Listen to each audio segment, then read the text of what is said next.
దేవునికి మహిమ కలుగును గాక. ప్రభునందు ప్రియులారా, క్రీస్తు రాజ్యము, అంత్యక్రీస్తు రాజ్యము అనేటువంటి ఈ యొక్క సబ్జెక్టులో అంశములో ఇంతవరకు 32 భాగములను ధ్యానించటానికి, 1000 ఏండ్ల పరిపాలనా కాలంలో ఉండబోయేటువంటి ఆశీర్వాదములను, నూతన కార్యములను ధ్యానించుచు వచ్చుచున్నాము.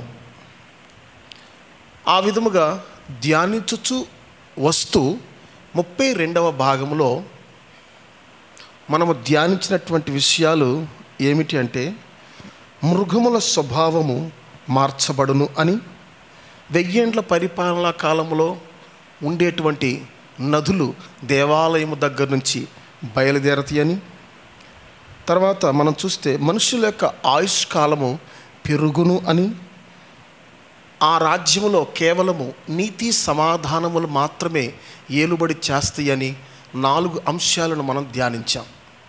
ఈ 33వ భాగములో మరికొన్ని ఆశీర్వాదములు, నూతన కార్యాలు ధ్యానించుకుందాం.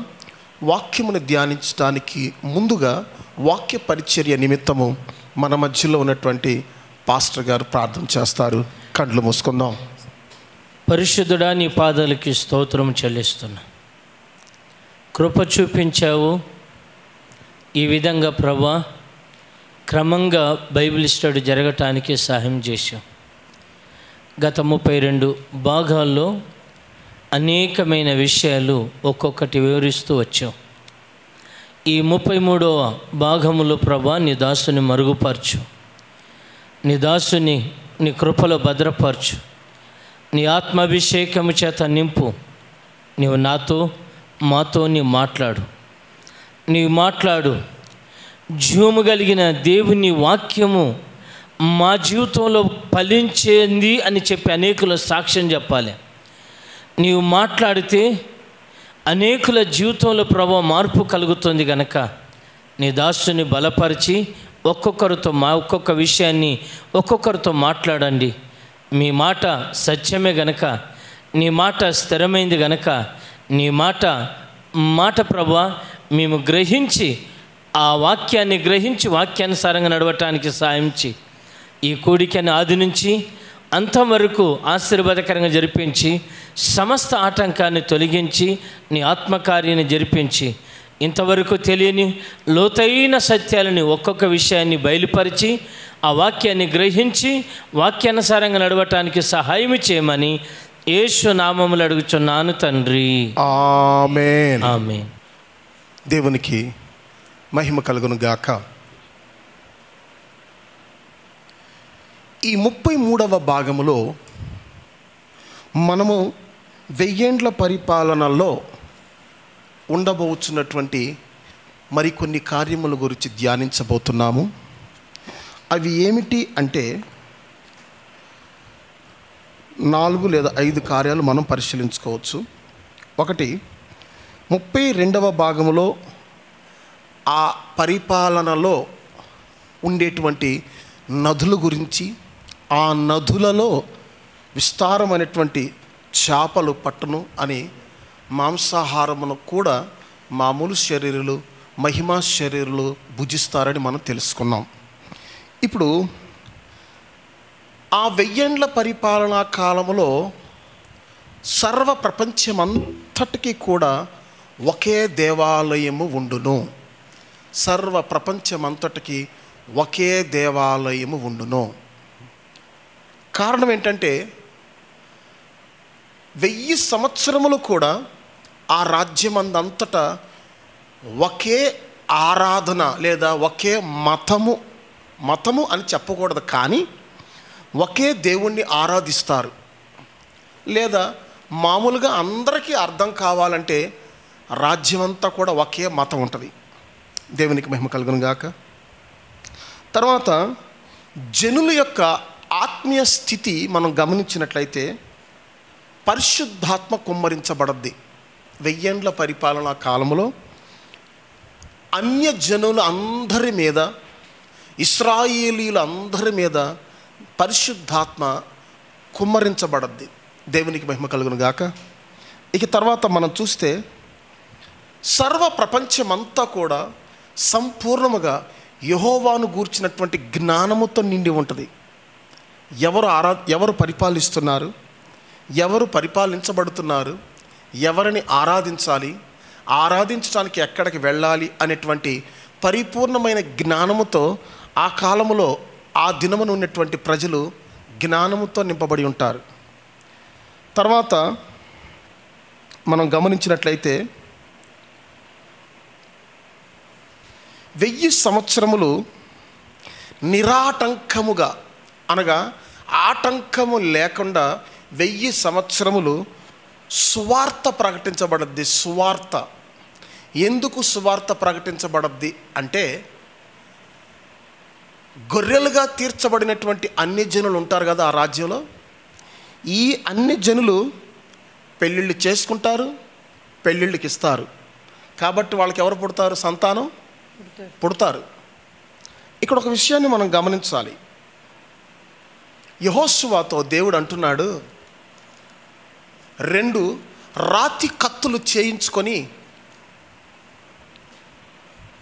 సున్నతి పొందని ప్రతి ఒక్కడికి నీవు సున్నతి చెయ్యాలి అని సున్నతి గిరి అనేటువంటి ప్రాంతంలో వాళ్ళు ఉన్నప్పుడు యెహోషువతో దేవుడు మాట్లాడినట్లుగా చూస్తున్నాం. ఎందుకంటే పస్కా గొర్రెపిల్ల యొక్క రక్తము చేత విమోచింపబడి ఐగుప్తు దేశంలో నుంచి బయటికి వచ్చినటువంటి ఇశ్రాయేలీయులు 6 లక్షల మంది. ఈ చరిత్ర అంతా కూడా తెలుసు, కానీ ఈ సందర్భానికి అవసరం కనుక అది నేను కొంచెం జ్ఞాపకం చేస్తున్నా. బయటకు వచ్చారు 6 లక్షల మంది. సుదీర్ఘమైనటువంటి 40 సంవత్సరంలో ప్రయాణంలో ఎగస్ట్రా ఎంతమంది పుట్టారు? 14 లక్షల మంది. బయటకు వచ్చింది 6 లక్షల మంది, ఎగస్ట్రా 14 లక్షల మంది. మొత్తం 20 లక్షల మంది ప్రయాణం చేశారు. ఇది ఈ విధముగా ఉండగా ప్రతి మగవాడు ఇశ్రాయేలీయులలో సున్నతి పొందాలి అనేది దేవుడు అబ్రహాముతో మాట్లాడి నియమించినటువంటి ఒక కట్టడ. ఇది మీ తరతరములకు నిత్యమైనటువంటి కట్టడగా ఉండును అని 17వ అధ్యాయం ఆదికాండంలో దేవుడు అబ్రహాముతో చెప్పాడు. ఆ నిబంధనను బట్టి, ఆ యొక్క కట్టడను అనుసరించి ప్రతి ఇశ్రాయేలీయుడు గోప్యాంక చర్మము కోయబడి సున్నతి పొందాలి. మరి ఇప్పుడు 6 లక్షల మంది బయటకు వచ్చిన తర్వాత వాళ్లకు పుట్టినటువంటి పిల్లలకి మరి సున్నతి జరగాలిగా. వారికి పుట్టినటువంటి పిల్లలకి దేవుడు చేసినటువంటి కార్యాలు తెలియపరచబడాలిగా. మనం అసలు ఏ విధముగా ఐగుప్తు దేశం నుంచి బయటకు వచ్చాము, ఏ విధముగా దేవుడు తెగుళ్ళు పంపి ఐగుప్తు దేశంలో నుండి మనల్ని బయటకు తీసుకొచ్చాడు, ఎర్ర సముద్రమును ఏ విధముగా దాటించాడు, ఈ విషయాలన్నీ మరి వాళ్ళకి తెలియాలిగా. తెలియాలంటే ఇప్పుడు వాళ్ళకి ఏం జరగాలి? సున్నతి జరగాలి. సున్నతి జరుగుట మాత్రమే కాకుండా వాళ్ళకి దేవునిని గూర్చినటువంటి వివరాలు తెలియాలి కనుక వాళ్ళకి ఇప్పుడు సువార్త ప్రకటించబడాలి. దేవునికి మహిమ కలుగును గాక. ఇదే విధంగా 1000 ఏండ్ల పరిపాలనా కాలంలో గొర్రెలుగా తీర్చబడినటువంటి అన్యజనులు ఉంటారు. యూదులకు వారు సహకరించినందువలన ఆ రాజ్యములో ప్రవేశించటానికి ప్రభు వారికి అవకాశం కల్పిస్తాడు. 1000 సంవత్సరములు ఈ యొక్క అన్య జనాంగము పెళ్లి చేసుకుంటారు, పెళ్లికి ఇయ్యబడతారు గనక వాళ్ళకి పిల్లలు పుడతారు. 1000 సంవత్సరాలంటే ఎన్నో తరాలు పుడతారు అందులో. మరి వాళ్ళందరికీ ఇప్పుడు దేవుని యొక్క సువార్త ప్రకటించబడాలిగా. కాబట్టి 1000 సంవత్సరములు నిరాటంకముగా సువార్త ప్రకటించబడద్ది. ఆ సువార్త ఎందుకు ప్రకటించబడద్దు అనే విషయం కూడా నేను మీకు తర్వాత చెప్తాను. ప్రభుత్వమే సువార్త ప్రకటించడానికి సకల సౌకర్యాలు కల్పిస్తారు. అసలు ప్రభుత్వం ఎవరిది? యేసు ప్రభుది. దేవునికి మహిమ కలుగును గాక. తర్వాత మనం చూసినట్లయితే ప్రపంచమంతా కూడా ఒకే మతము అనేటి ఉంటుంది, లేదా సార్వత్రిక మతము అనేటువంటిది ఉంటుంది. ఇక తర్వాత మనం చూస్తే అందరూ క్రీస్తునే ఆరాధిస్తారు. దేవునికి మహిమ కలుగును గాక. ఈ కార్యాలన్నీ కూడా ఈ 33వ భాగంలో ధ్యానించుకుందాం. ఈ కార్యములన్నీ ధ్యానించిన తర్వాత అంతటితో 1000 సంవత్సరాలు పరిపాలన అయిపోద్ది. 1000 సంవత్సరముల పరిపాలన అయిపోయిన తర్వాత ఇప్పుడు మీరు చదవకండి, 34వ భాగంలో మనం చదవచ్చు. ప్రకటన గ్రంథం 20వ అధ్యాయము 7, 8, 9 వచనాలు మనం చదివితే ఆ 1000 సంవత్సరములు గడిచిన తర్వాత తానున్న చెరలో నుంచి సాతాను విడిపించబడును అని 7, 8, 9 వచనాలు చూస్తున్నాం. కాబట్టి రాబోయేటువంటి 34వ భాగము నుండి ప్రకటన గ్రంథం 20వ అధ్యాయము 7, 8, 9 వచనాలు ధ్యానించబోతున్నాము. 1000 సంవత్సరముల అనంతరము సాతాను తానున్న అగాధములో నుంచి, చెరలో నుంచి విడిపించబడద్దే. విడిపించబడిన పిమ్మట వాడు ప్రజలను మరలా రెచ్చగొడతాడు. రెచ్చగొట్టిన పిమ్మట సాతాను ప్రేరేపణకు లొంగిన వారు అనేకులు మరలా యెరూషలేమును ముట్టడిస్తారు. అప్పుడు జరిగేదే గోగు మాగోగు యుద్ధము, లేదా గోగు మాగోగు అనేటువంటి వారికి తీర్పు. దాని తర్వాతనే సాతాను సంపూర్ణంగా పట్టబడి అగ్నిగుండములో వేయబడతాడు. దేవునికి మహిమ కలుగును గాక. ఈ విషయాలన్నీ కూడా 34వ భాగంలో ధ్యానించబోతున్నాం. ఇప్పుడు ఈ 33వ భాగంలో మనం ధ్యానించబోయే కార్యములు ఏమిటంటే, 1000 ఏండ్ల పరిపాలనలో ఒకే దేవాలయం ఉంటుంది, ఒకటే దేవాలయం. ఈ దేవాలయంలోనికి క్రీస్తును ఆరాధించుటకు గాను, ప్రభువుని ఆరాధించుటకు గాను ప్రతి జనాంగములో ఉన్నటువంటి ప్రతి ఒక్కరు, ఇజ్రాయేలీలు కానివ్వండి, యూదులు కానివ్వండి, అన్య జనాంగములో ఉన్నటువంటి ప్రతి ఒక్కరూ కూడా అక్కడికి వస్తారు, యెరూషలేముకు వస్తారు క్రీస్తుని ఆరాధించడానికి. ఇప్పుడు చూద్దాం. ప్రకటన గ్రంథానికి మనం వచ్చినట్లయితే, ప్రకటన గ్రంథం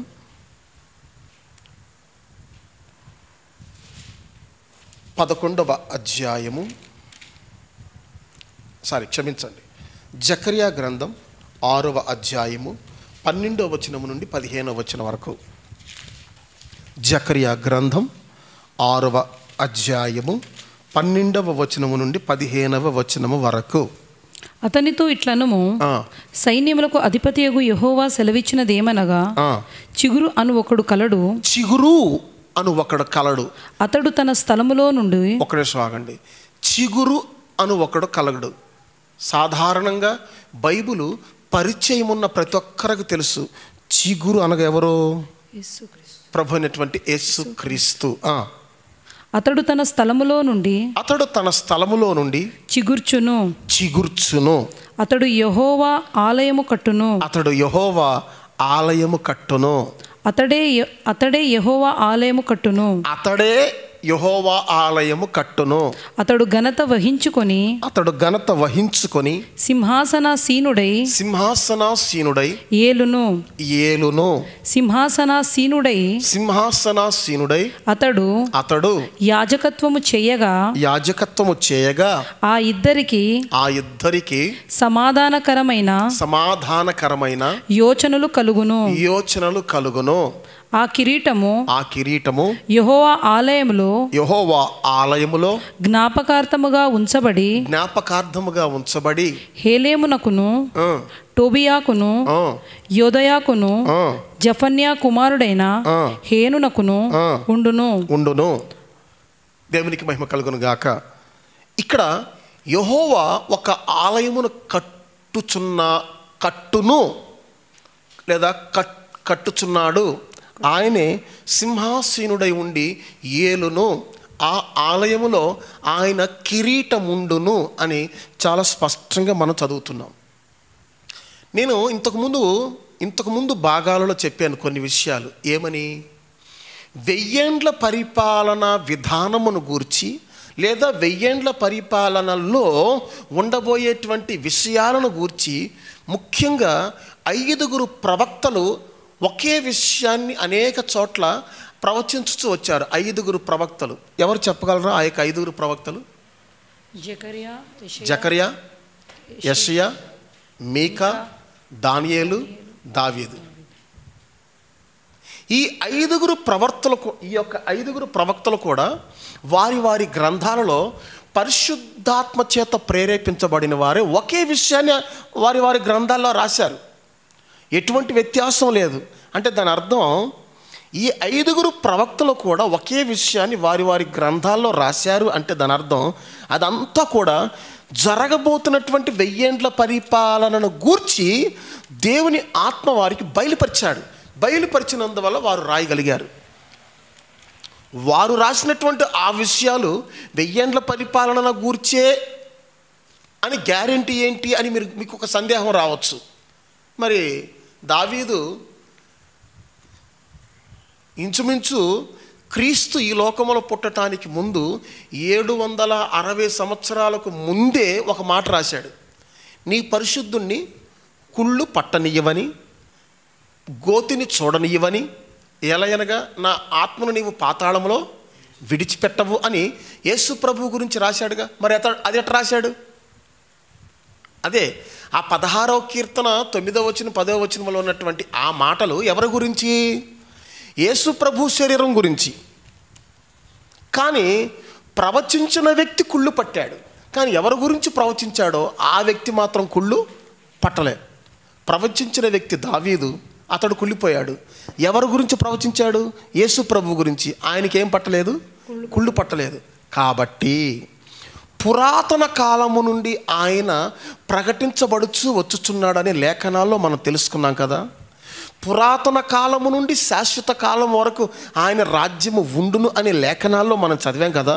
కాబట్టి మీకా, జకరియా, యెషయా, దానియేలు, దావీదు ఈ 5 ప్రవక్తలు కూడా చక్కగా 1000 ఏండ్ల పరిపాలనను గూర్చి, యేసు ప్రభువును గూర్చి, ఆయన యొక్క వైభవం, ఆయన యొక్క మహిమ, కిరీటమును గురించి ఎంతో స్పష్టంగా వారి వారి లేఖనాలలో ప్రవచనాత్మకంగా చెప్పారు.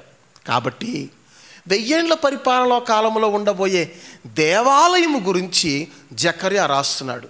యెహోవా దేవాలయమును కట్టును. చదవండి ఆ యొక్క 12వ వచనం, 6వ అధ్యాయం 12వ వచనం. అతడే యెహోవా ఆలయము కట్టును. యెహోవా ఆలయము కట్టును. అతడు ఘనత వహించుకొని సింహాసనాసీనుడై, అతడు ఘనత వహించుకొని సింహాసనాసీనుడై ఏలును. అతడు అనగా ఇక్కడ ప్రభు అయిన యేసు క్రీస్తు అని మీరు అర్థం చేసుకోండి. మరియు ఆ వచనం యొక్క ప్రారంభంలో ఒక మాట ఉంది, చిగురు అనేవాడు తన స్థలములో నుంచి ఏం చేయను? చిగుర్చును. ఆ చిగురు యేసు ప్రభువే, ఆయనే యేసుక్రీస్తు. ఆయన 1000 ఏండ్ల పరిపాలనా కాలంలో యెహోవా మందిరమును కట్టిస్తాడు. తర్వాత మరి ఒక వచన భాగాన్ని కూడా మనం చూడొచ్చు. అది ఇంతకు ముందు మనం చదివినటువంటి వచన భాగాలే. అంత్య దినములలో యెహోవా మందిర పర్వతముల కంటే పైగా హెచ్చింపబడును అని ఉంది కదా. మీకు వ్రాసిన గ్రంథము 4వ అధ్యాయము మొదటి 2 వచనాలు. అది 1000 ఏండ్ల పరిపాలనా కాలంలో ఉండబోయేటువంటి దేవుని మందిరం. అంత్య దినములలో యెహోవా మందిర పర్వతము, అంత్య దినములలో యెహోవా మందిర పర్వతముల శిఖరమున స్థిరపరచబడి, పర్వతముల శిఖరములపై స్థిరపరచబడి, కొండల కంటే ఎత్తుగా ఎత్తబడగా ప్రవాహము వచ్చినట్లు జనులు దానిలోనికి వత్తురు. దేవునికి మహిమ కలుగును గాక. ఇది 1000 ఏండ్ల పరిపాలనా కాలంలో ఉండబోయేటువంటి దేవాలయము. ఈ దేవాలయమును కట్టేది ప్రభు అయినటువంటి యేసుక్రీస్తు, లేదా చిగురు అనేటువంటి యేసుక్రీస్తు. ఇప్పుడు మీకు ఒక సందేహం రావచ్చు, 1000 ఏండ్ల పరిపాలనా కాలంలో దేవాలయం కట్టబడటం ఏంటి అని మీరు అనొచ్చు.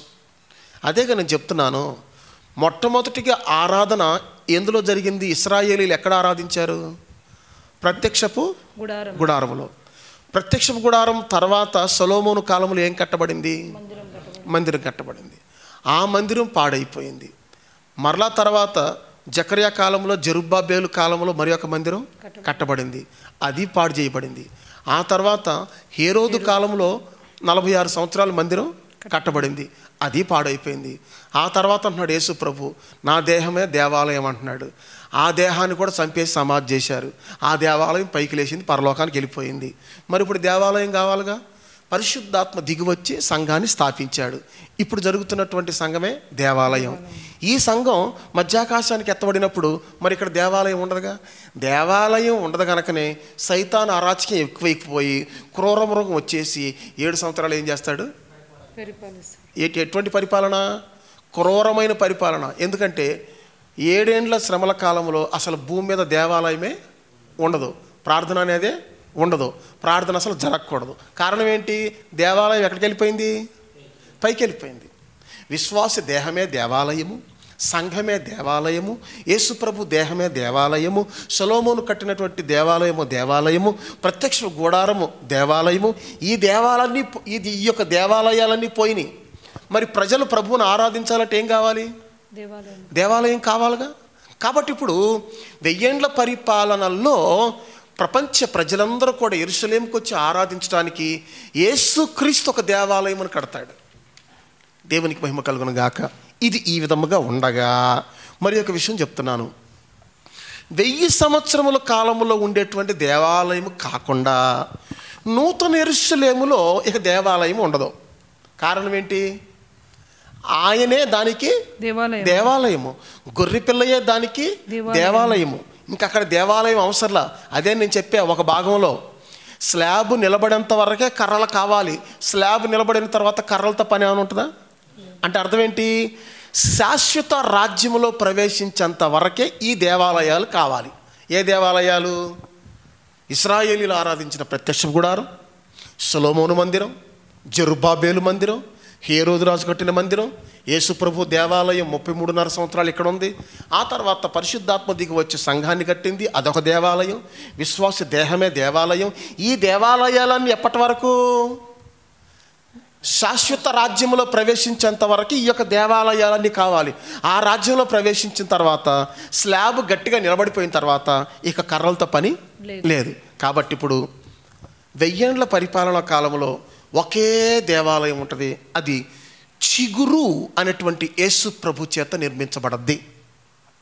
దానికి ముందు అంత్యక్రీస్తు సమక్షంలో ఒక దేవాలయం నిర్మించబడద్ది. అది కూడా మీరు తెలుసుకోవాలి. ఈ యొక్క యూదులు గుడ్డితనము కలిగిన వారై ఇతడే మెస్సయ్యా అని అతనితో నిబంధన చేసుకుంటారు అని దానియేలు గ్రంథములో మనం తెలుసుకున్నాం కదా. కాలములు అర్ధకాలము వారు అతని వశమున ఉంచబడుదురు అని ఉంది కదా వాక్యములో. ఈ 7 సంవత్సరములు అతనిని మెస్సియాగా గుర్తుపట్టి ఈ యొక్క యూదులు అతనితో నిబంధన చేసుకుంటారు. నిబంధన చేసుకుని ఏమంటారంటే, మా దేవుణ్ణి ఆరాధించడానికి మాకు ఒక మందిరం కావాలంటారు వాళ్ళు. రైట్, ఓకే, పర్మిషన్ గ్రాంటెడ్, మందిరం కట్టుకోండి అని చెప్పేసి పర్మిషన్ దొరుకుద్ది. మందిరం కట్టడానికి కూడా అంత్యక్రీస్తు సహాయం చేస్తాడు. చాలా జాగ్రత్తగా వినాలి. కానీ సహాయం చేస్తాడు, కానీ మందిరము నిర్మించబడద్దు. కానీ 3.5 సంవత్సరములైన తర్వాత తన ప్రతిమను తీసుకొచ్చి ఎందులో పెడతాడు? మందిరంలో పెడతాడు. పెట్టి అనుదిన బలిని నైవేద్యాన్ని ఆపేసి, మీరందరూ బలి నైవేద్యం అర్పించడం ఆపేసి ఈ ప్రతిమకు నమస్కారం చేయమంటాడు. అది అంత్యక్రీస్తు చేత యూదుల కొరకు నిర్మించబడేటువంటి దేవాలయం. ఇది ప్రపంచమంతా కూడా ఆరాధించడానికి క్రీస్తు చేత 1000 ఏండ్ల పరిపాలనలో నిర్మించబడబోయేటువంటి దేవాలయం. ఏ వచనాల ఆధారంగా? జకర్యా గ్రంథం 6వ అధ్యాయము 12వ వచనము నుండి 15వ వచనము ఆధారంగాను, మీకా గ్రంథము 4వ అధ్యాయము 1, 2, 3 వచనాల ప్రకారము ఈ దేవాలయాన్ని కట్టేది ఎవరు చెప్పండి? ప్రభు అయిన యేసు క్రీస్తు. మరి అంత్యక్రీస్తు వచ్చినప్పుడు యూదుల కోరిక మేరకు అతడు ఒక మందిరాన్ని కట్టిస్తాడు. వాళ్ళకి కట్టిస్తాడు. కానీ 3.5 సంవత్సరాల తర్వాత ఎవరిని ఆరాధించమంటాడు? వాడిని ఆరాధించమంటాడు. ఆ దేవాలయం కూలిపోద్ది. ఆ దేవాలయం భూకంపం చేత నాశనం అయిపోద్ది. దేవునికి మహిమ కలుగును గాక. ఎక్కడెక్కడ ఏ దేవాలయాలు ఉన్నాయి అనేది బైబిల్లో చాలా స్పష్టంగా తెలుసుకోవాలి. ఆ దేవాలయాలు ఎందుకు నిర్మించబడిని అని స్పష్టంగా తెలుసుకోవాలి. ఇప్పుడు చూద్దాం. ప్రకటన గ్రంథం 11వ అధ్యాయము 1, 2 వచనాలు చదవండి. ప్రకటన గ్రంథం 11వ అధ్యాయము 1, 2 వచనాలు. మరియు ఒకడు చేతి కర్ర వంటి కొలకర్ర నాకు ఇచ్చి, మరియు ఒకడు చేతి కర్ర వంటి కొలకర్ర నాకు ఇచ్చి నీవు లేచి దేవుని ఆలయమును బలిపీఠమును కొలత వేసి ఆలయములో పూజించు వారిని లెక్క పెట్టుము. ఆలయమునకు వెలుపటి ఆవరణమును కొలత వేయక విడిచిపెట్టుము. అది అన్యులకు ఇవ్వబడింది. వారు 42 నెలలు పరిశుద్ధ పట్టణమును కాలితో త్రొక్కుదురు. చాలు. ఈ మందిరమే అంత్యక్రీస్తు యూదులకు కట్టించే మందిరం. అందువల్ల ఇప్పుడు ఆలయంలో ఆరాధన జరగదట. ఏం జరుగుద్దంట? పూజించు వారిని లెక్క పెట్టుము అని ఉంది. చదవండి మరొకసారి ఆ మాట. ఆలయంలో పూజించు వారిని లెక్క పెట్టుము. చూసారా? ఆరాధన వేరు, పూజ వేరు. తెలుసా ఆ విషయం? ఆరాధన అంటేనేమో ఆరాధనలో కుంకుమ, పసుపు, పువ్వులు, బొట్లు, బోనాలు ఇవన్నీ ఏమి ఉండవు. మామిడాకులు ఇవన్నీ ఏమి ఉండవు. నెయ్యి పోసి అగ్నిహోత్రంలో మంట రగిలించటం ఇదంతా ఏమి ఉండదు. ఆరాధనలో రంగురంగుల బట్టలు ఏమి ఉండవు. ఆరాధనలో అన్నీ కూడా అన్ని జనుల వల్ల ఏమి ఉండదు. ఆరాధన చక్కగా ఆత్మతోనూ సత్యముతోనూ జరిగేది ఆరాధన. కానీ పూజ అంటే అట్ట కాదు. ఎవరిష్టం వచ్చిన పూలు వాళ్ళు తెస్తారు. ఒకరు కనకాంబరాలు తెస్తారు, ఒకరు మల్లెపూలు తెస్తారు, ఒకరు బంతిపూలు తెస్తారు, ఇంకొకరు చామంతి పూలు తెస్తారు, ఇంకొకరు సన్నజాజుల పూలు తెస్తారు. ఎవరికి ఇష్టం వచ్చిన పూలు వాళ్ళు తీసుకొస్తారు గుడికి. పూజ చేయించుకోవటానికి పూజ. ఆరాధన వేరు, పూజ వేరు. 3.5 సంవత్సరాల తర్వాత ఆలయంలో ఆరాధన జరగదు, అంత పూజ జరుగుద్ది. పూజ. అంత్యక్రీస్తు అంటాడు, తన బొమ్మని, తన విగ్రహాన్ని దేవాలయంలో పెట్టి అందరూ నన్ను పూజించని అంటాడు.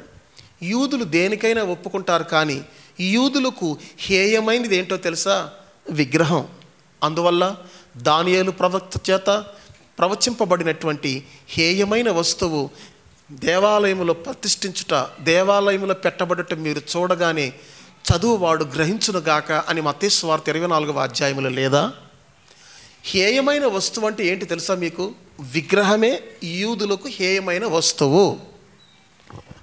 అంత్యక్రీస్తు తన ప్రతిమను చేయించి యెరూషలేములో ఉన్నటువంటి ఆ దేవాలయంలో ప్రతిష్ఠిస్తాడు. అక్కడ మాత్రమే కాదు, ప్రపంచమంతట్లో కూడా తన ప్రతిమలు ప్రతి చోట ప్రతిష్ఠించి ప్రపంచ ప్రజలందరూ కూడా ఈ ప్రతిమకు నమస్కరించాలి అంటాడు. ఏది? అలనాడు నెబుకద్నెజర్ రాజు బబులోను దేశములో దూరా అనేటువంటి మైదానములో తన ప్రతిమను, అంటే 60 మూరల ఎత్తు 6 మూరల వెడల్పు కలిగినటువంటి ఒక ప్రతిమను చేయించి బబులోను రాజ్యంలో ఉన్నటువంటి ప్రతి ఒక్కరూ కూడా ఈ యొక్క ప్రతిమకు నమస్కరించాలని ఒక ఆజ్ఞ ఇచ్చాడే. అదేవిధముగా అంత్యక్రీస్తు కూడా తన పరిపాలనలో 3.5 సంవత్సరముల తర్వాత ప్రతి చోట తన ప్రతిమను ప్రతిష్ఠించి ప్రపంచ ప్రజలందరూ నాకు నమస్కరించాలి, నన్ను పూజించాలి అని అతడు ఆజ్ఞ ప్రవేశపెడతాడు.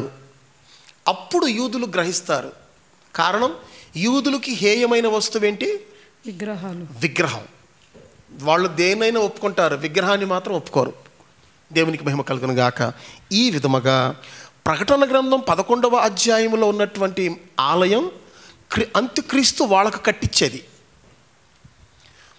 జకర్యా గ్రంథం 6వ అధ్యాయం 12వ వచనం నుండి 15వ వచనం వరకు, మీకా గ్రంథం 4వ అధ్యాయం మొదటి 2-3 వచనాలు ఇవేమో 1000 ఏళ్ల పరిపాలనలో చిగురు అనేటువంటి యేసుక్రీస్తు కట్టించేటువంటి దేవాలయం.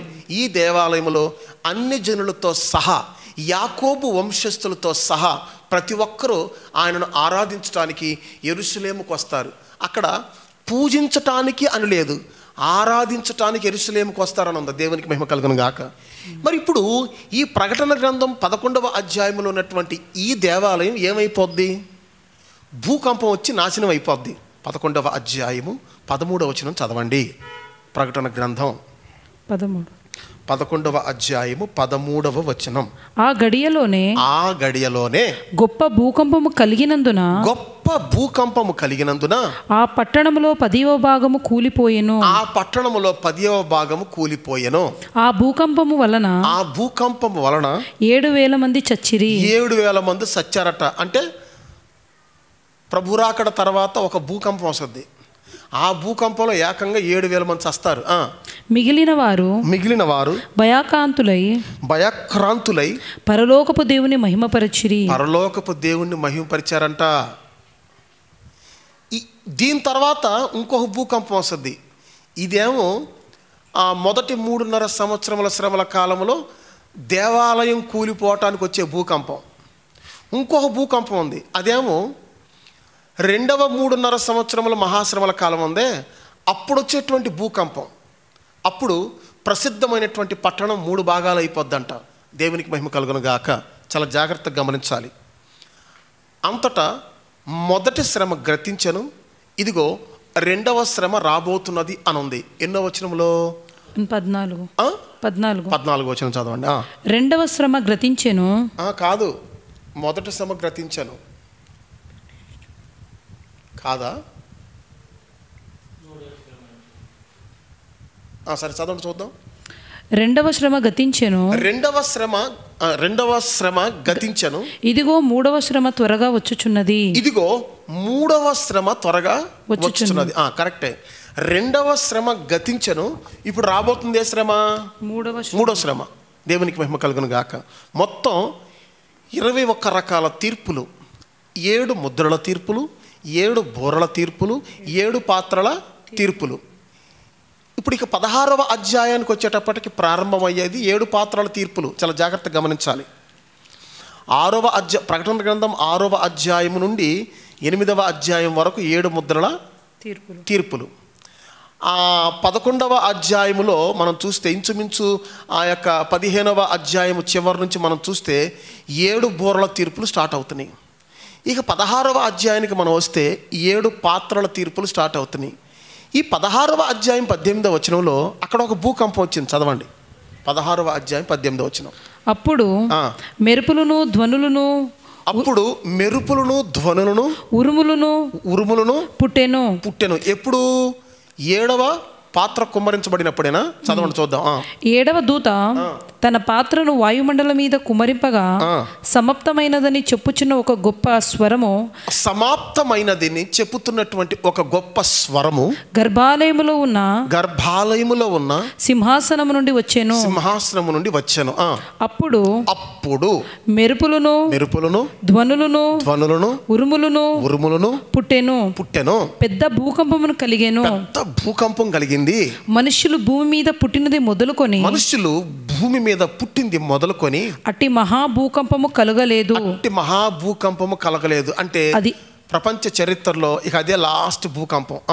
అది అంత గొప్పది.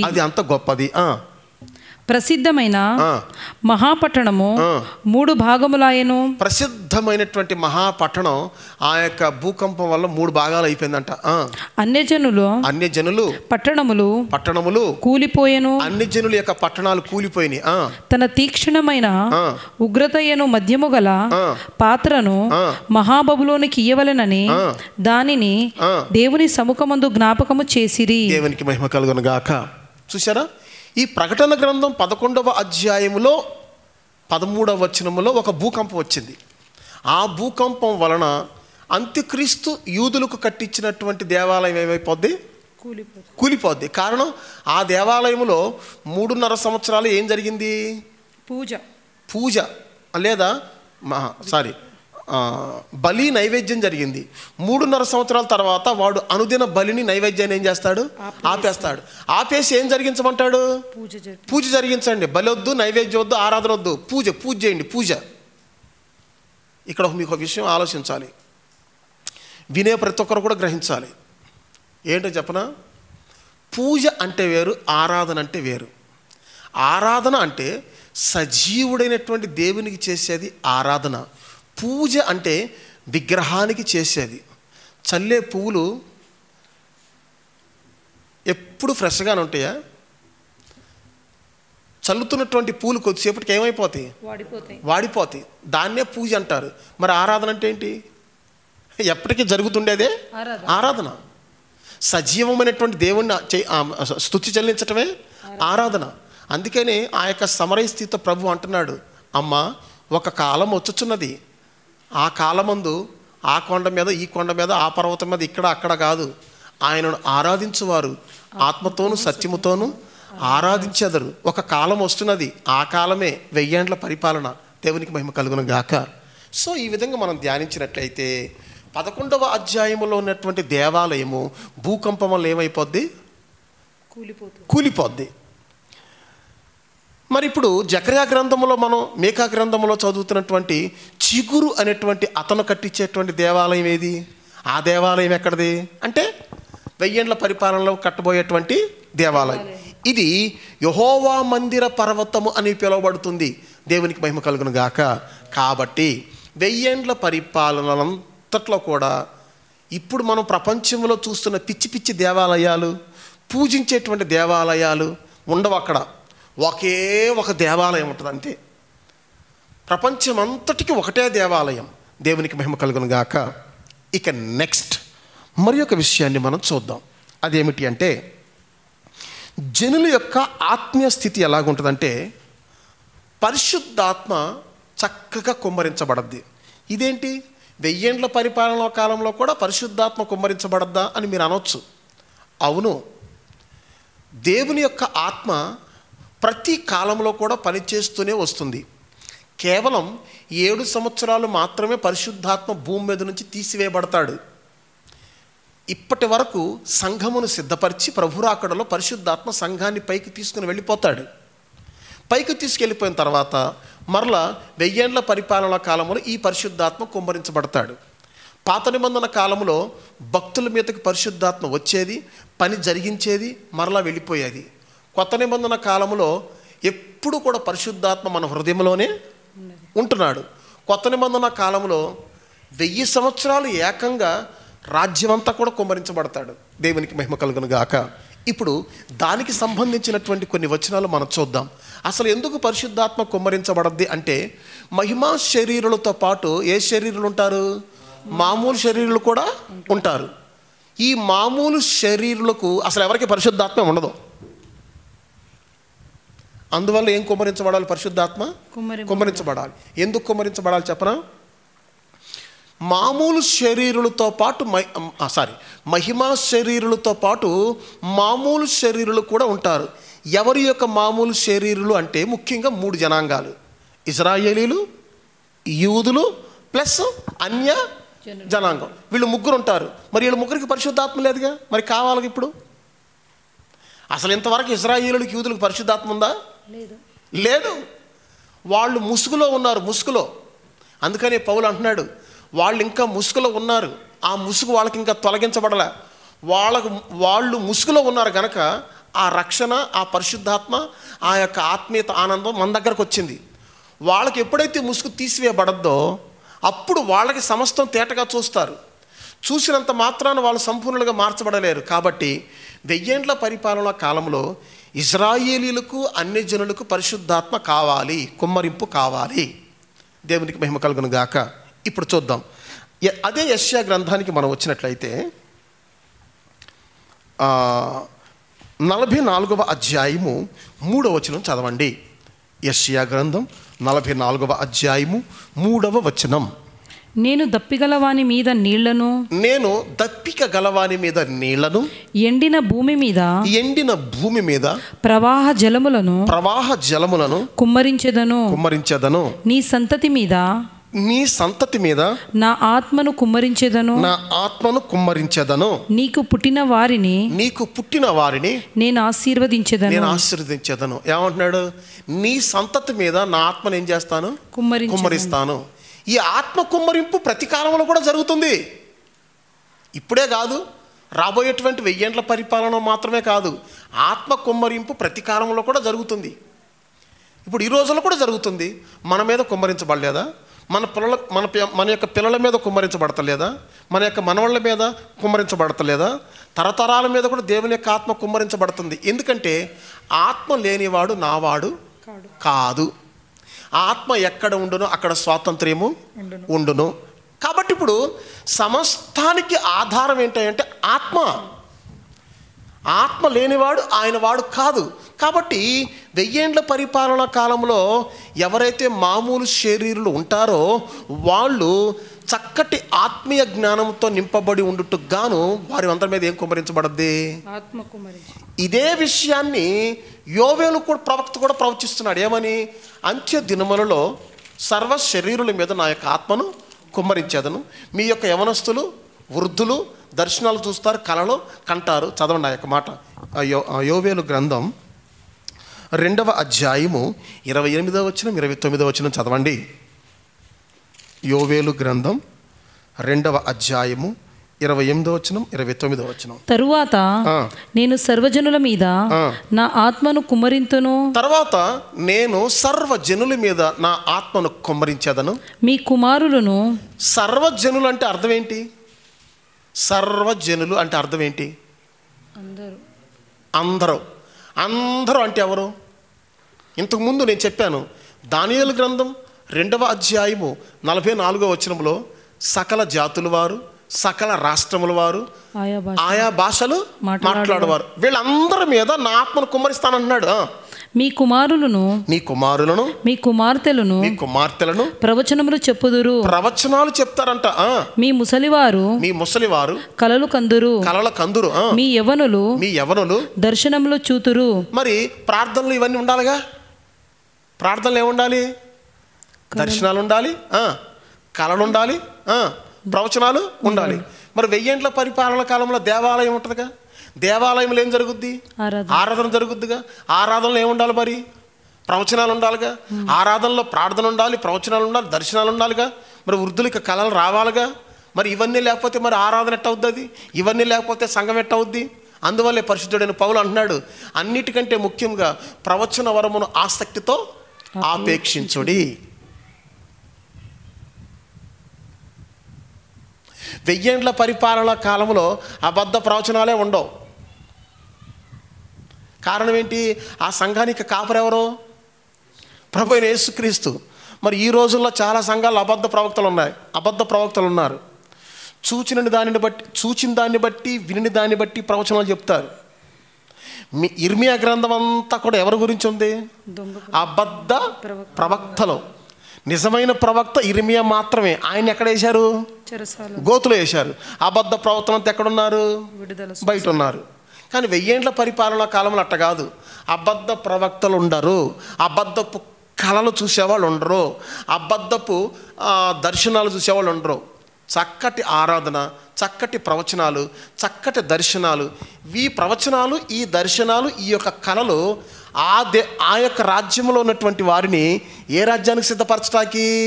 శాశ్వత రాజ్యానికి సిద్ధపరచడానికి. దేవునికి మహిమ కలుగును గాక. ఇంకో విషయం కూడా ఇక్కడ మనం ఆలోచించాలి. ఈ ప్రవచనాలు, ఈ కళలు, దర్శనాలు ఎందుకు అంటే, ప్రారంభము నుంచి కూడా మనం చూస్తే జరగబోయే విషయాలను తెలియచేయటం, జరగబోయేటువంటి ఆపద ప్రమాదాన్ని తెలియచేయటం, తన భక్తులకి చెప్పటం దేవునికి ఉన్నటువంటి మంచి లక్షణాలలో ఒక లక్షణం. ఇట్లా జరగబోతుంది, ఇట్లా జరగబోతుందని కొన్ని కళలు దేవుడు చూపెడతాడు. కళ చూయించిన తర్వాత జాగ్రత్త పడితేనేమో కాపాడబడతాం. కళ చూయించిన తర్వాత కూడా కళలు వస్తానే ఉంటేలే అని చెప్పేసి నిర్లక్ష్యంగా ఉంటే ఆ జరగబోయే ప్రమాదంలో ఖచ్చితంగా మనం ఇరుక్కుంటాం. అట్లా నాకు కొన్ని సందర్భాలు జరిగినాయి. ఖచ్చితంగా జరగబోయేటువంటి ప్రమాదాన్ని దేవుడు చూపెట్టాడు కొన్నిసార్లు. ఆ ప్రమాదం నుంచి నేను తప్పించబడ్డాను. మనుషులు చేయాలనుకుంటున్నటువంటి కీడు దేవుడు నాకు చూపెట్టాడు కొన్నిసార్లు. ఆ ప్రాంతానికి వెళ్లకుండా ఉన్నందువల్ల ఆ కీడు నాకు సంభవించలేదు. దేవునికి మహిమ కలుగును గాక. కాబట్టి ప్రభువునందు ప్రియులారా, దర్శనాలు ఉన్నాయి, కళలు ఉన్నాయి, ప్రవచనాలు ఉన్నాయి. అదే టైంలో సాతాను, దేవుని కృప, దేవుని దయ, పరిశుద్ధాత్మ కలిసి ఉన్నటువంటి ఈ కాలంలో ఎక్కువగా ఉన్నది ఏ ప్రవక్తలు? అబద్ధపు ప్రవక్తలు. ఈ అబద్ధపు ప్రవక్తలు దేవుని ఆత్మచేత ప్రవచనం చెప్పరు. చూచిన దాన్ని బట్టి, విన్న దాన్ని బట్టి పితృలు సాడీలు ఎవరైనా చెప్పారనుకో, ఆ సాడీలను ఆధారం చేసుకొని, ఆ పితృలు ఆధారంగా చేసుకొని ఆ చెప్పవలసినంత చెప్పేసి లాస్ట్లో ఏమంటారంటే దేవుని యొక్క ఆత్మ ఈ విధంగా సెలవిస్తుంది. దేవునికి మహిమ కలుగును గాక. నేను ఒక చోట చూశాను, కొంతమంది సేవకులు ప్రార్థనలో ప్రవచనం చెప్తున్నారు, కిందకు వచ్చి బూతులు మాట్లాడుతున్నారు. అదేం ప్రవచనాలు? సరే, ఇవన్నీ కూడా ఇప్పుడు నాకు చెప్పడం ఇష్టం లేదు. సో 1000 ఏండ్ల పరిపాలనా కాలంలో మనం గమనించినట్లయితే పరిశుద్ధాత్మ కుమ్మరింపు జరుగుద్ది. ఏది? యెషయా గ్రంథం 44వ అధ్యాయము 3వ వచనం ప్రకారం, యోవేలు గ్రంథం 2వ అధ్యాయము 28, 29 వచనం ప్రకారం, రాబోవు దినములలో మీ యవనులు, మీ యొక్క కుమార్తెలు, మీ వృద్ధులు అని అంటాడు కదా, అందరి మీద, సర్వ శరీరుల మీద నా ఆత్మను ఏం చేస్తానంటున్నాడు? కుమ్మరిస్తానంటున్నాడు. దేవునికి మహిమ కలుగును గాక. తర్వాత మనం చూసినట్లయితే ఎందుకు ఈ యొక్క ఆత్మను కుమ్మరిస్తాడు అంటే, అన్ని జనులు అందరి ఎదుట కూడా దేవుడు తన నామాన్ని పరిశుద్ధపరచుకొని, నేనే యెహోవానై ఉన్నాను, నేను తప్ప వేరే దేవుడు లేడు అని తనను తాను తెలియపరచుకోవటానికి, తన నామాన్ని అన్ని జనులు అందరి ముందు పరిశుద్ధపరచుకోవటానికి ఆత్మ కుమ్మరింపును జరిగిస్తాడు. యెహెజ్కేలు గ్రంథానికి మనం వచ్చినట్లయితే, యెహెజ్కేలు గ్రంథము 38వ అధ్యాయము 38వ అధ్యాయము 23వ వచనం చదవండి. 38:23 యెహెజ్కేలు గ్రంథం. నేను యెహోవానై ఉన్నానని అన్యజనుల అనేకులు తెలుసుకొనున్నట్లు, నేను యెహోవానై ఉన్నానని అన్యజనులు అనేకులు తెలుసుకొనున్నట్లు, నేను ఘనత వహించి నన్ను పరిశుద్ధపరచుకొని వారి ఎదుట నన్ను తెలియపరచుకొందును. తర్వాత 39వ అధ్యాయము 29వ వచనం చదవండి. యెహెజ్కేలు గ్రంథం 39, అప్పుడు ఇశ్రాయేలీయుల మీద నేను నా ఆత్మను కుమ్మరించెదను, నా ఆత్మను కుమ్మరిస్తాను గనుక నేనింకను వారికి పరాగ్ముఖుడనై ఉండక, ఇదే ప్రభువు యెహోవా వాక్కు. వారికి నేను ఇంకను పరాజ్ముఖుడనై అంటే విముఖుడనై, లేకుంటే ఆ మాటకు అర్థం ఏంటో చెప్పనా? పరాజ్ముఖుడనై అంటే అర్థం ఏంటంటే, నేనంటే ఏమిటో వారికి తెలియకుండాగా, లేకుంటే వాళ్ళెవరో నాకు తెలియనట్లు, లేకుంటే నేనెవరో వాళ్ళకి తెలియనట్లుగా ఇక నేను అట్లా ఉండనేక. అట్లా ఉండకుండా ఏం చేస్తానంటే నేను వాళ్ళ మీద ఏం కుమ్మరిస్తాను? ఆత్మ కుమ్మరిస్తాను. ఎందుకు ఆత్మ కుమ్మరిస్తాడంటే, నేను ఇక వారికి పరాజ్ముఖుడనై ఉండక అంటే అర్థం ఏంటంటే, వాళ్ళెవరో నాకు తెలియదు అన్నట్టు, నేనెవరో వాళ్ళకి తెలియదు అన్నట్లు ఇక మేము ఉండవేక. నేను వారి దేవుడినై ఉందును, వారు నాకు ప్రజలై ఉందురు. అంటే ఇప్పుడు ఇద్దరిని కలపాలంటే ఏం కుమ్మరించబడాలి? ఆత్మ కుమ్మరించబడాలి.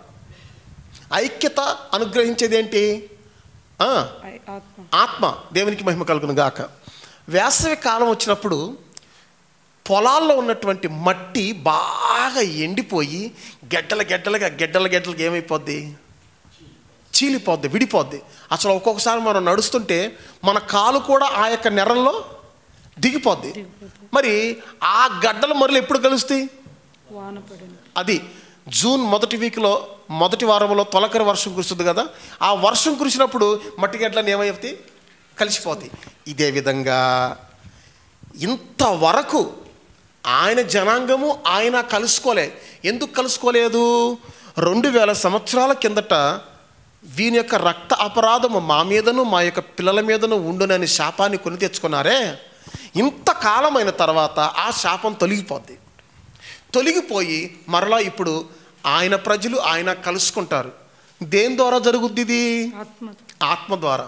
అందుకనే దేవుడు అంటున్నాడు జెరుబ్బాబేలు కాలంలో, శక్తి చేతనైనా బలము చేతనైనా కాదు కానీ నా ఆత్మ చేతనే అది జరుగును.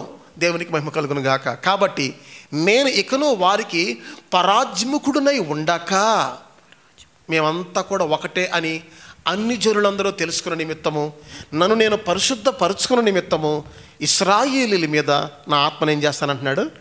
కుమ్మరిస్తానంటున్నాడు. ఇది ఎప్పుడు జరుగుద్ది? 1000 ఏండ్ల పరిపాలనా కాలంలో. ఇప్పుడు ఆత్మ కుమ్మరింపు ఇప్పుడు ఎవరి మీద జరుగుతుంది? అన్ని జనువులైనటువంటి మన మీద జరుగుతుంది. రాబోయే కాలంలో ఎవరి మీద జరుగుద్ది? తన జనాంగమైనటువంటి ఇశ్రాయేలుల మీద. ఖచ్చితంగా ఈ యొక్క వచ్చిన భాగాలు 1000 ఏండ్ల పరిపాలనను గూర్చి ఇప్పుడు చదివినటువంటి ఈ యొక్క వచ్చిన భాగం 1000 ఏండ్ల పరిపాలనా కాలంలో ఇశ్రాయేలీలందరి మీద కూడా కుమ్మరించబడబోయేటువంటి పరిశుద్ధాత్మ గురించి. దేవునికి మహిమ కలుగును గాక. తర్వాత మరి ఒక వచనాన్ని కూడా మనం చూడవచ్చు. అదేమిటి అంటే యెహెజ్కేలు గ్రంథం 36వ అధ్యాయము 25వ వచనం, 26వ వచనం, 27వ వచనం చదవండి. యెహెజ్కేలు గ్రంథం 36వ అధ్యాయము 25, 26, 27. మీ అపవిత్రత యావత్తు పోవునట్లు, మీ అపవిత్రత యావత్తు పోవునట్లు నేను మీ మీద శుద్ధ జలము చల్లుదును.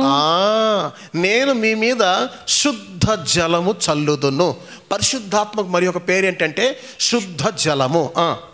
మీ విగ్రహము వలన మీకు కలిగిన అపవిత్రత అంతయు తీసివేసేదను. మీ విగ్రహముల వలన మీకు కలిగినటువంటి అపవిత్రత అంతయు తీసివేసేదను. నూతన హృదయం మీకు ఇచ్చేదను. నూతన హృదయం మీకు ఇచ్చేదను. నూతన స్వభావం మీకు కలుగజేసేదను. నూతన స్వభావం మీకు కలుగు చేసేదను. రాతి గుండె మీలో నుండి తీసివేసి, రాతి గుండె మీలో నుండి తీసివేసి మాంసపు గుండె మీకు ఇచ్చేదను. ఎంత చక్కటి వాగ్దానం చూసారా? మరొకసారి చదవండి. ఆ యొక్క నూతన హృదయం మీకు ఇచ్చేదను. నూతన హృదయం మీకు ఇస్తాను. నూతన స్వభావము మీకు కలుగజేసేదను. మీకు కలుగ చేస్తాను. రాతి గుండె మీలో నుండి తీసివేసి, రాతి గుండె మీలో నుంచి తీసివేసి మాంసపు గుండెను మీకు ఇచ్చేదను. అంత్యక్రీస్తు ఉన్నంత కాలం వాళ్ళకి ఏ గుండె ఉంది? గుండె రాతి గుండె. రాతి గుండె. రాతి గుండె ఉన్న వాళ్ళే రాళ్ళకు మొక్కేది. రాతి గుండె ఉన్న వాళ్ళే కఠిన హృదయులు అయిపోయి చేసే ఘోరాలు, నేరాలు, తప్పులు అన్నీ చేస్తానంటారు. మళ్ళీ రాళ్ళకి రప్పలకు మొక్కుతుంటారు. మరి వాళ్ళకున్న హృదయం ఏమన్నట్టు? రాతి హృదయం. దేవునికి మహిమ కలుగును గాక. ఒకప్పుడు ఇశ్రాయేలీలు రాళ్ళకి, రప్పలకి, ఏంటి మెలేకు దేవతలకు, మోయాబీలు దేవతలకు, అమ్మోనీయుల దేవతలకు, సీదోనీయుల దేవతలకు కనబడిన ప్రతి చెట్టుకి, పుట్టకి, రాయికి, రప్పకి వాళ్ళు మొక్కారు. ఇప్పుడు ఏమంటున్నాడంటే మీ విగ్రహముల వలన మీకు కలిగినటువంటి అపవిత్రత నేను తీసివేస్తాను. నూతన హృదయాన్ని మీకు ఇచ్చి నూతన స్వభావమును మీకు కలుగజేసేదను. కలుగు చేస్తాను. రాతి గుండె మీలో నుండి తీసివేసి, రాతి గుండె మీలో నుంచి తీసివేసి మాంసపు గుండెను మీకు ఇచ్చేదను. మాంసపు గుండెని మీకు ఇస్తాను. చాలు. అక్కడ ఒక మాట ఉంది. అదేంటంటే నూతన మనస్సు మీకు ఇస్తాను. ఏ మనసు అంట? నూతన. పరిశుద్ధాత్మ ఉంటేనే పాత మనసు పోయి నూతన మనసు వస్తుంది.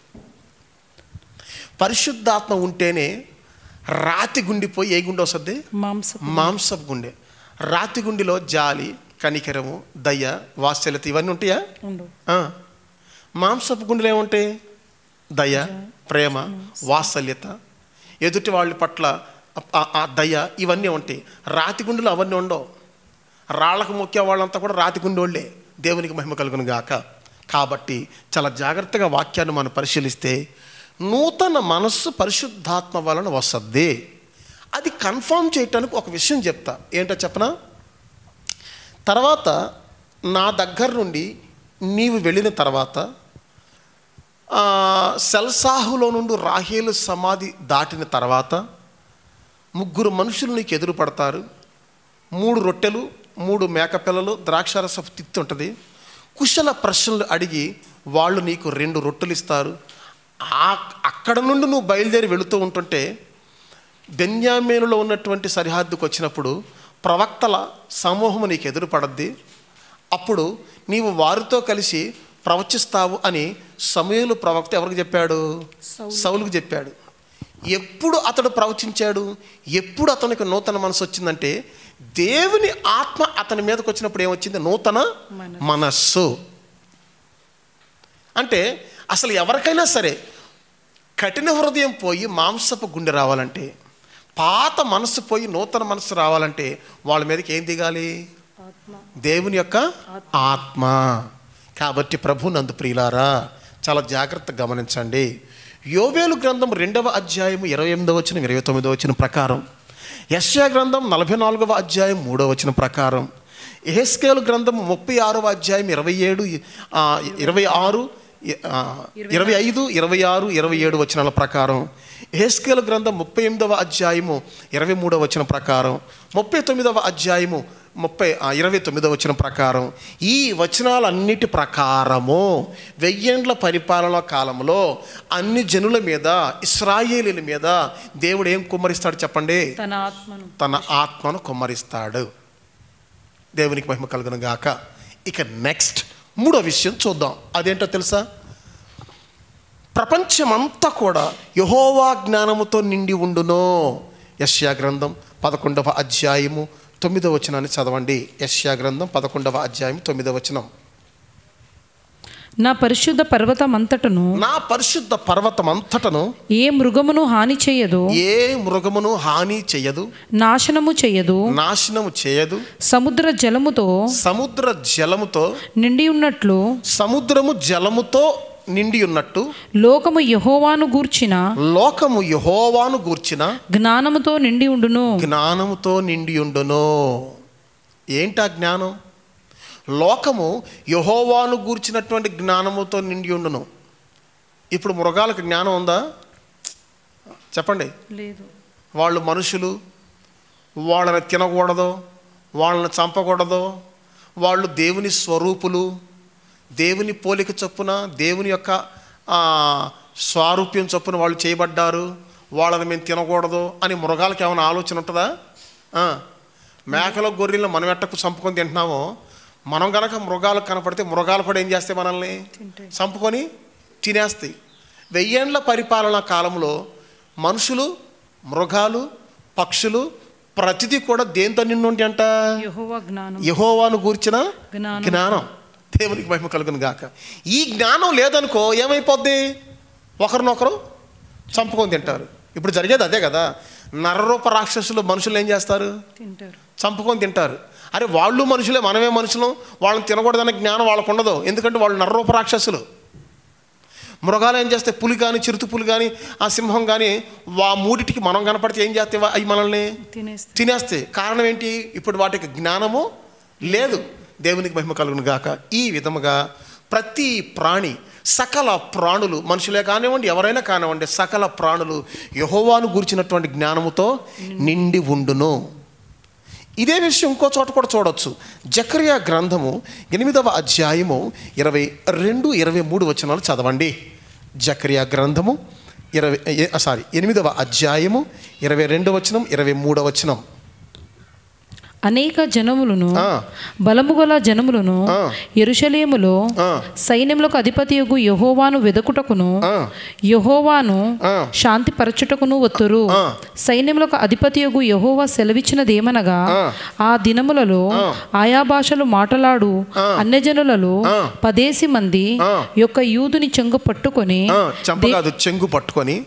పట్టుకొని దేవుడు మీకు తోడుగా ఉన్నాడను, దేవుడు మీకు తోడుగా ఉన్నాడు అన్న సంగతి మీకు వినబడినది గనుక, మాకు వినబడిన గనుక మేము మీతో కూడా ఒత్తుమని చెప్పుదురు. అది జ్ఞానం. తర్వాత మనం చూసినట్లయితే వాళ్ళకున్న జ్ఞానం ఏంటంటే, ప్రతి యూదుణ్ణి 10 మంది పట్టుకుంటారంట. 10 మంది పట్టుకొని అంటారంట, ఇంతవరకు మాకు జ్ఞానం లేకపోయింది, ఇంతవరకు మాకు తెలియకపోయింది, మీ దేవుడే సర్వలోకానికి రాజు అవుతాడని మాకు తెలియపోయింది. అయ్యా మీకు దండం పెడతాం, మా గురించి రికమెండేషన్ చేయండి అయ్యా అని చెప్పేసి 10 మంది అన్ని జనులు కలిపి ఒక యూదుడి యొక్క కొంగు పట్టుకుంటారంట. కొంగు పట్టుకోవటం అంటే అర్థం ఏంటో తెలుసా మీకు? కొంగు పట్టుకోవటం అంటే అర్థం ఏంటో తెలుసా? మమ్మల్ని కాపాడమని అని అర్థం. కొంగు పట్టుకోవటం అంటే అర్థం ఏంటి చెప్పండి? మమ్మల్ని కాపాడమని అర్థం. బోయాజు తన కొంగును రూతు మీద వేశాడట. ఎందుకు? ఆమెను కాపాడటానికి, రాబోయే కాలంలో ఆమెను వివాహం చేసుకోవటానికి. కొంగు పట్టుకోవటం అంటే ఒక విధంగా చెప్పాలంటే కాకా పట్టడం. కొంగు పట్టుకోవటం అంటే అర్థం ఏంటి? కాకా పట్టడం. ఇంట్లో ఉన్న పిల్లలు ఏం చేస్తారంటే, డాడీ కొడుతుంటే మమ్మీ కొంగు పట్టుకుంటారు, మమ్మీ కొడుతుంటే డాడీ చెంగు పట్టుకుంటారు. అది ఆ కొంగు పట్టుకోవటం అంటే అర్థం ఏంటంటే మమ్మల్ని కాపాడండి అని అర్థం, మమ్మల్ని రక్షించండి అని అర్థం. దేవునికి మహిమ కలుగును గాక. ఇప్పుడు ఎందుకు సకల అన్ని జనులు ఒక యూదుడి యొక్క కొంగు పట్టుకుంటారంటే యూదా గోత్రము నుంచి ఆయన వచ్చాడు. ఇప్పుడు రాజ్యము ఆయన ప్రభువును, ఆయన క్రీస్తుదు ఆయన గనుక ఇప్పుడు మిగతా అన్ని జనులు అందరూ కూడా అసలు ఆ రాజ్యంలో బ్రతకాలంటే 10 మంది యూదులు ఒక్క యూదుడి యొక్క కొంగు పట్టుకోవాలి. ఈ విధంగా మనం చూస్తే ఆ రాజ్యం అంతా కూడా ఏ జ్ఞానంతో నిండి ఉంటుందంటే యెహోవాను గూర్చిన జ్ఞానముతో. అంటే 2 రకములైనటువంటి జ్ఞానం ఉంది. ఇప్పుడు భూమి మీద ఉన్నటువంటి జ్ఞానం అంతా కూడా పిశాచి జ్ఞానం. ఏంటి జ్ఞానం? ఎవరిని ముంచాలి, ఎవరిని తుంచాలి, ఎవరిని దోచుకోవాలి, ఏ విధంగా మోసం చేయాలి, ఏం చేస్తే ఎంతమంది తలకాయలు తొక్కుకొని మనం హయ్యెస్ట్ ఉన్నత స్థానానికి వెళ్ళిపోవాలని చెప్పేసి ఈ భూమి మీద ఉన్నటువంటి జ్ఞానము కుట్ర కుతంత్రములతోనూ మాయ మోసములతోనూ సాతాను మాంత్రిక సంబంధమైనటువంటి జ్ఞానముతో ఇప్పుడున్నారు ప్రజలు. కానీ రాబోయే కాలంలో ఆ క్రీస్తు రాజ్యంలో యెహోవాను కూర్చున్నటువంటి జ్ఞానముతో ఉంటారు. అంటే ఆ జ్ఞానము ఎవరికి అపకారము చెయ్యదు. పైగా ఆ జ్ఞానము ప్రజలు రక్షింపబడినట్లుగా ప్రజల్ని ప్రేరేపించును. అందుకని 10 మంది యూదులు పోయి 10 మంది అన్య జనాంగం పోయి ఒక యూదుడి యొక్క కొంగు పట్టుకుంటారు. ఎందుకంటే ఇప్పుడు వాళ్ళకి రక్షణ కావాలి. దేవునికి మహిమ కలుగును గాక. ఇక నెక్స్ట్ 1000 ఏండ్ల పాలనలో సువార్త సేవ ఏ విధంగా ఉంటుందో చూద్దాం. చూడండి, యెషయా గ్రంథం 2వ అధ్యాయము 2, 3, 4 వచనాలు చదవండి. యెషయా గ్రంథం 2వ అధ్యాయము 2వ అధ్యాయము 2, 3, 4 వచనములు చదవండి. అంత్యదినములలో పర్వతముల పైన యెహోవా మందిర పర్వతము పర్వత శిఖరమున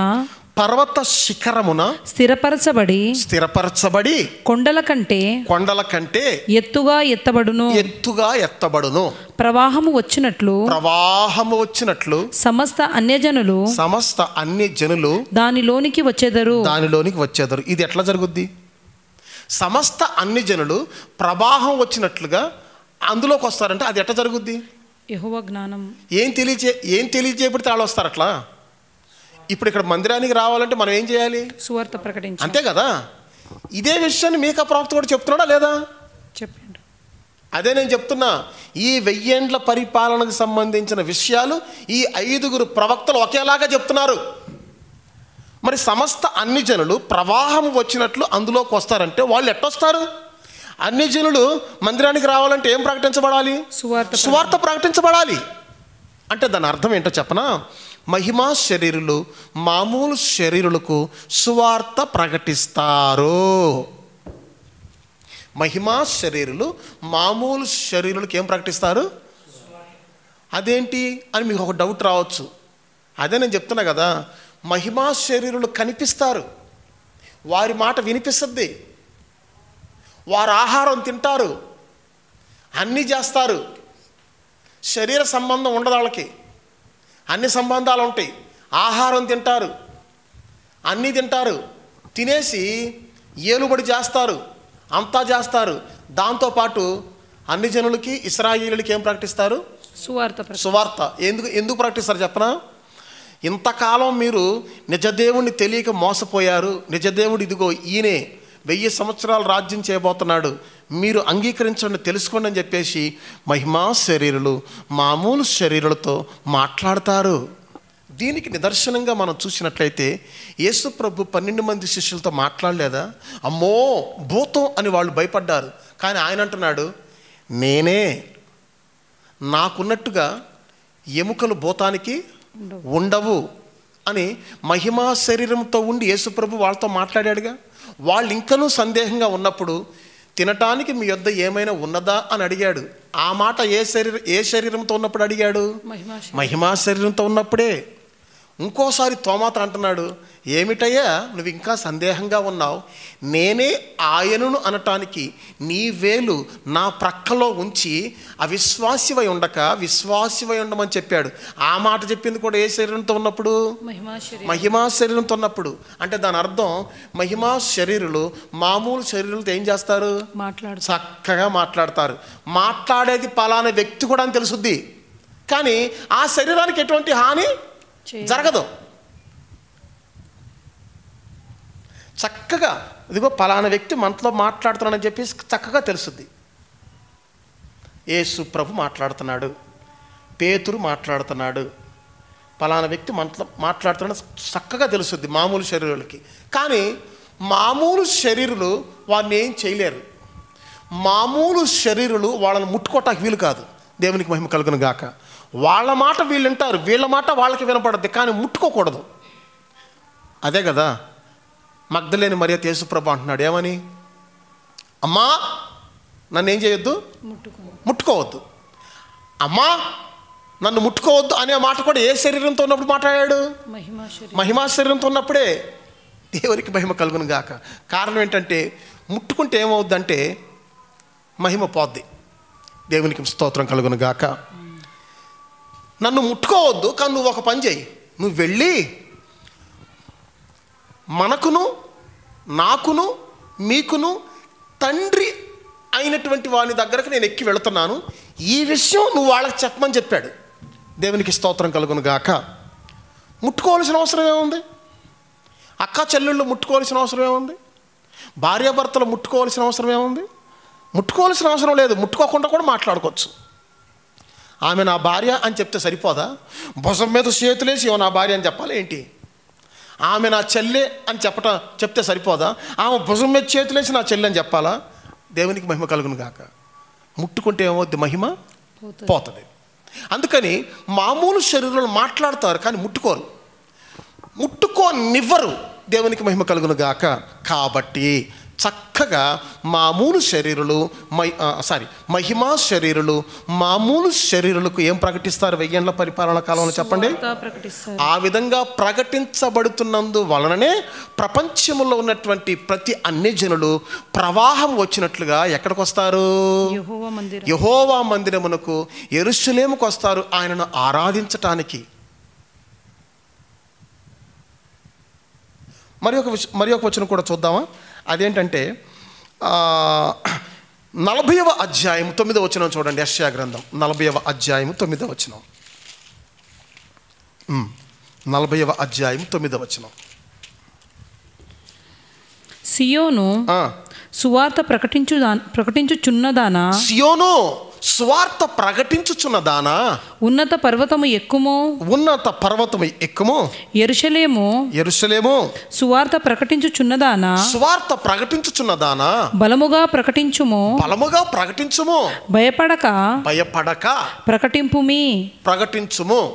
ఇదిగో ఇదిగో మీ దేవుడు అని యూదా పట్టణములకు ప్రకటించుము. ఇదిగో తన బాహువే తన పక్షమున ఏలుచుండగా ప్రభువు యెహోవా తానే శక్తి సంపన్నుడై వచ్చును. ఇప్పుడు స్వార్థ ప్రకటించమని ఎవరితో చెప్తున్నాడు చెప్పండి? సియోనుతోను యెరూషలేముతోనే కదా. చదవండి, ఆ 2 మాటలు చదవండి, మరలా చూద్దాం. సియోను సువార్త ప్రకటించుచున్నదానా, ఉన్నత పర్వతము ఎక్కుము, యెరూషలేము సువార్త ప్రకటించుచున్నదానా, బలముగా ప్రకటించుము. అంటే ఇప్పుడు సువార్త ప్రకటించేది ఎవరు? సియోను యెరూషలేము. సియోను యెరూషలేము అంటే ఎవరు?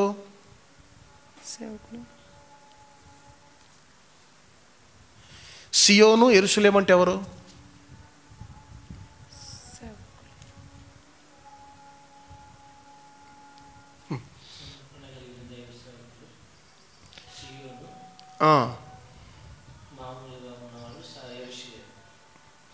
సియోను యెరూషలేము అనగా 2 గుంపులు. ప్రతిష్ట కలిగినటువంటి 1,44,000 మంది దైవ సేవకులు సియోను. ఏది? ఇప్పుడు చదవకండి. ప్రకటన గ్రంథం 14వ అధ్యాయం ప్రకారం ప్రతిష్ట కలిగినటువంటి 1,44,000 మంది సేవకులు సియోను. మిగతా వాళ్ళంతా ఎవరన్నట్టు?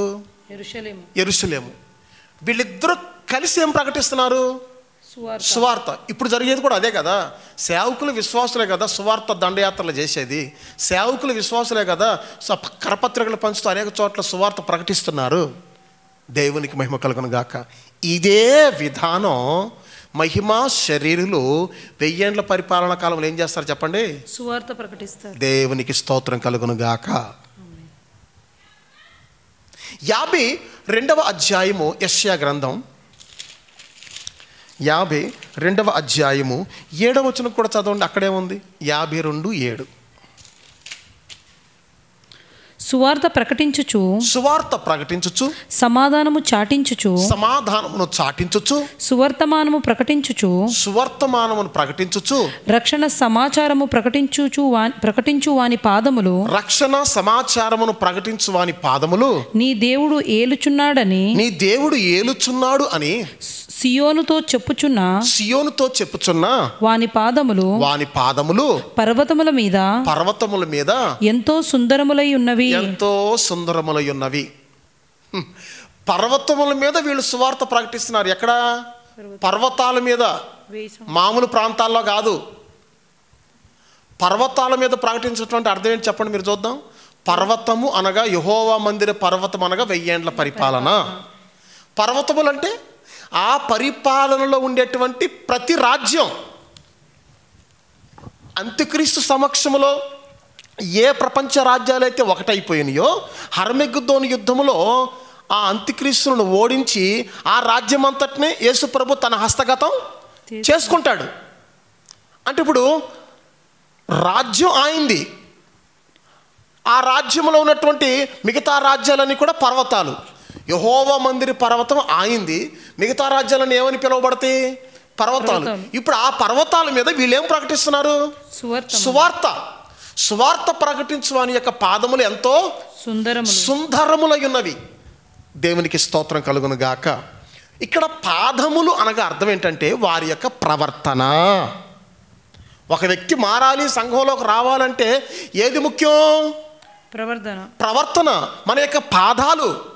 హానోకు దేవునితో నడిచిన గనక దేవుడు అతను తీసుకొని పోయిన గనక అతడు లేకపోయాను. మొదటిసారి ఆ 1000 మూరలు కొలిచినప్పుడు నీళ్ళు ఎక్కడి వరకు వచ్చినాయి అంట? చీలమండ వరకు వచ్చినాయి. అదే నేను చెప్పాను కదా, ఆ మొదటి 1000 మూరలు ఎక్కడి నుంచి ఎక్కడి వరకు? ఆదాము నుండి హానోకు వరకు. దేవునికి మహిమ కలుగును గాక. కాబట్టి సువార్త ప్రకటించు వారి యొక్క పాదములు ఏమైనాయి అంట? సుందరమై ఉన్నవి. మన ప్రవర్తన, మన యొక్క నడవడే సుందరతనము. దేవునికి స్తోత్రం కలుగును గాక. కాబట్టి ఈ వచనాలన్నిటి ప్రకారం 1000 ఏండ్ల పరిపాలన కాలంలో మహిమా శరీరులు మామూలు శరీరులకు ఏం చేస్తారు చెప్పండి? సువార్త ప్రకటిస్తారు. ఆ విధంగా సువార్త అంటే సమాధాన సువార్త, రక్షణ సువార్త, మహిమా సువార్త ప్రకటించబడదాని గడుక జనులు ప్రవాహం వచ్చినట్లు అక్కడికి ఏమొస్తారట? దేవుని ఆరాధించడానికి యెరూషలేముకి వస్తారు. దేవునికి మహిమ కలుగును గాక. ఇక నెక్స్ట్ మరి ఒక విషయాన్ని కూడా మనం చూద్దాం. అదేమిటంటే ప్రపంచమంతా కూడా క్రీస్తు చేతిలో ఉండి ఒకే రాజ్యముగా ఉంటుంది గనక ఒకే మతం ఉంటుంది. దాన్నే సార్వత్రిక మతము అంటారు, లేదా యూనివర్సల్ రిలీజియన్. ఇప్పుడు అంత్యక్రీస్తు రావటానికి ముందు కూడా ఒక ప్రపంచ మతాన్ని స్టార్ట్ చేశారు. అదేంటి చెప్పాను ఇంతకుముందు నేను. ఆ మతం పేరేంటి? క్రిస్లాం. అంత్యక్రీస్తు రాజ్యమును గురించి చెప్పినప్పుడు చెప్పలేదా? వన్ వరల్డ్ రిలీజియన్ అని చెప్పాను చూడండి. దాని పేరేంటి? క్రిస్లాం. ఆ మాటలోనే తెలుస్తుంది ఏదేది కలిపారు అని. కానీ రాబోయేటువంటి క్రీస్తు రాజ్యంలో ఒక్కటే మతం. అదేంటి చెప్పండి? క్రీస్తు మార్గము, ఆయన రాజ్యము, ఒక్కటే మతం. చూడండి, ఇర్మియా గ్రంథము 31వ అధ్యాయము. 31వ అధ్యాయం ఇర్మియా గ్రంథం 31వ అధ్యాయము, ఇర్మియా గ్రంథం 31వ అధ్యాయము 31వ వచనము నుండి 36వ వచనం వరకు చదవండి. ప్రతివాడు తన దోషము చేతనే మృతి నొందును. ఎవడు ద్రాక్ష కాయలు తినునో వాని పల్లె పులియును. అదే మీరు చదివేది. 31వ వచనము నుండి 31. ఇదిగో నేను ఇశ్రాయేలు వారితోను యూదా వారితోను కొత్త నిబంధన చేయు దినములు వచ్చుచున్నవి. కొత్త నిబంధన చేయు దినములు వస్తున్నాయి. ఇదే యెహోవా వాక్కు. అది ఐగుప్తులో నుండి వారిని రప్పించుటకై నేను వారిని చెయ్యి పట్టుకొనిన దినమున వారి పితరులతో నేను చేసిన నిబంధన వంటిది కాదు. అప్పుడు ఒక నిబంధన చేశాడు, ఆ నిబంధన వంటిది కాదంట, ఇది వేరే నిబంధన అంట. నేను వారి పెనిమిటినైనను వారు ఆ నిబంధనను భంగము చేసుకొనిరి. ఇదే యెహోవా వాక్కు. ఈ దినములైన తరువాత నేను ఇశ్రాయేలు వారితోను యూదా వారితోను చేయబోవు నిబంధన ఇదే. వారి మనస్సులలో నా ధర్మ విధి ఉంచెదను. వారి హృదయముల మీద దాన్ని వ్రాసెదను. యెహోవా వాక్కు ఇదే. నేను వారికి దేవుడనై ఉందును. వారు నాకు జనులగుదురు. వారు మరి ఎన్నడును యెహోవాను గూర్చి బోధ నొందుదుము అని తమ పొరుగు వారికి